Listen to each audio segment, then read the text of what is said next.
ku madaxweynaha jamhuuriyadda federaalka Soomaaliya og labada gole ee baarlamaanka federaalka Soomaaliya og golaha ammaanka ee qaramada midoobay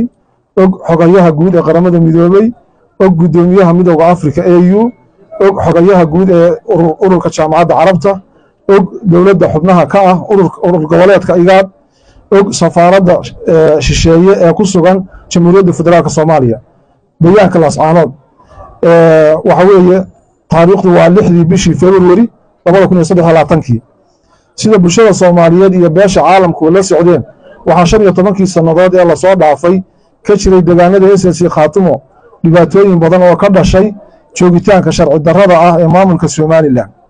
arrintaas oo keentay kacdoonka shacabka ee ku aanbaxay kacdoonka buluugga ah ee ay dadku ku diidan yihiin in lagu qasbo gooni goosad aysan doonayn xasuuq isir sifayn ah shirqoolo lagu beegsanayo haldoorka deegaanka la dagaalanka iyo curyaaminta dhaqaalaha deegaanka ilaa la gaarsiiyey heer hay'adaha caalamiga ah laga hor joogsado deegaanada SSC Khaatumo intaas waxaa dheer xarig jirdilka iyo caburinta joogtada ah ee lagu hayo bulshada SSC Khaatumo ee aan ogolayn kala goynta dalka sababtaa darteed waxaa magaalada Laascaanood 28 bishii koowaad 2023 oo soconaya ilaa maanta oo bishu 6 tahay shirweyne ay aayahooda kaga tashanayaan isugu yimid dhammaan isimada uqaasha culimada aqoonyahanka haweenka dhalinyarada iyo qaybaha kala duwan ee bulshada wada hadal dheer iyo wada tashi iyo falanqayn qoto dheer ka bacdi waxaa ka soo baxay go'aamadan hoos ku xusan number 1 waxaan cadaynaynaa in aanan sinaba uga mid ahayn Somaliland wax heshiis ahna aanan kula gelin kala goynta dalka Soomaaliya 2 deegaanada SSC Khaatumo dad iyo dalba waxay ka mid yihiin dadweynaha jamhuuriyadda federaalka Soomaaliya waana astaan u taagan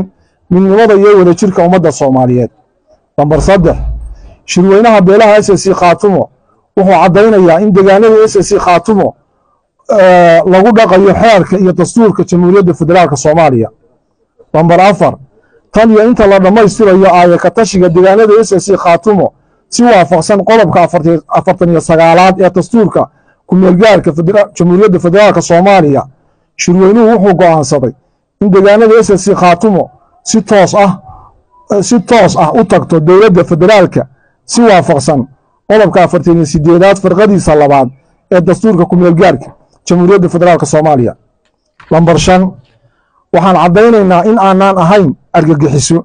deegaanka iyagana aanay joogin argagixiso balse aanu nahay dadkii deegaanka lahaa oo ay Somaliland si gardarro ah ugu soo duushay isla markaana waxaanu ballan qaadaynaa sugidda nabadgelyada deegaankayaga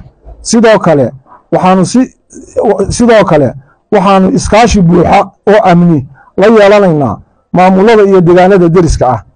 number 6 dadkii lagu laayay muddadii 15 sano ahayd ee maamulka Somaliland ka talinaya deegaanada SSC Khaatumo waxaanu u aqoonsanahay inay ahaayeen xasuuq isir ku salaysan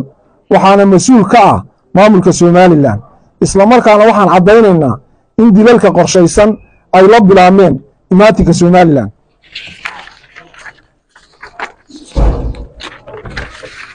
baaq shirweynuhu wuxuu ugu baaqayaa maamulka beelaysan ee la magac baxay Somaliland in ay xushmayso rabitaanka iyo go'aanada dadka deegaanka SSC Khaatumo ee ku salaaxidameeda ku sugan deegaanada SSC Khaatumo si shuruud la'aan ah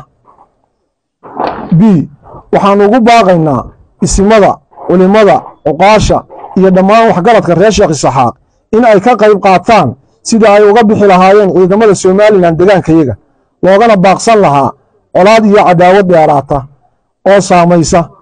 saamaysa dadka walaalaha ah ee deriska ah c waxaan ugu baaqaynaa beesha caalamka iyo hay'adaha xuquuqul insaanka in ay baaritaan degdeg ah ku sameeyaan xadgudubyada maamulka Somaliland ka geysatay 15 sanadood ee la soo dhaafay deegaanada SSC Khaatumo d shirweynaha beelaha SSC Khaatumo wuxuu ugu baaqayaa kana codsanayaa dawladda jamhuuriyadda federaalka Soomaaliya iyo beesha caalamkaba inay hadda wixii ka dambeeya si toos ah ugala xiriiraan wixii khuseeya danaha SSC Khaatumo hoggaanka lagu doortay shirweynaha maadaama ay haystaan ogolaanshaha bulshada deegaanada SSC Khaatumo gunaanad shirka waxaa lagu doortay gole hoggaan oo ka kooban 45 xubnood oo ah hoggaanka rasmiga ah ee arrimaha SSC Khaatumo waxaanu soo dhaweynaynaa wada hadal kasta oo nabadeed haddii Somaliland ciidamadeeda si buuxda ugala baxdo deegaanada SSC Khaatumo qodobada ka soo baxay shirka ka tashiga deegaanada SSC Khaatumo waa qodobo la isku raacay laguna midaysan yahay waxaa wax lagaga bedeli karaa oo kaliya kulan ay u dhan yihiin dhammaan saxiixayaasha heshiiska oo ah isimada iyo uqaasha beelaha SSC Khaatumo waa dhamaad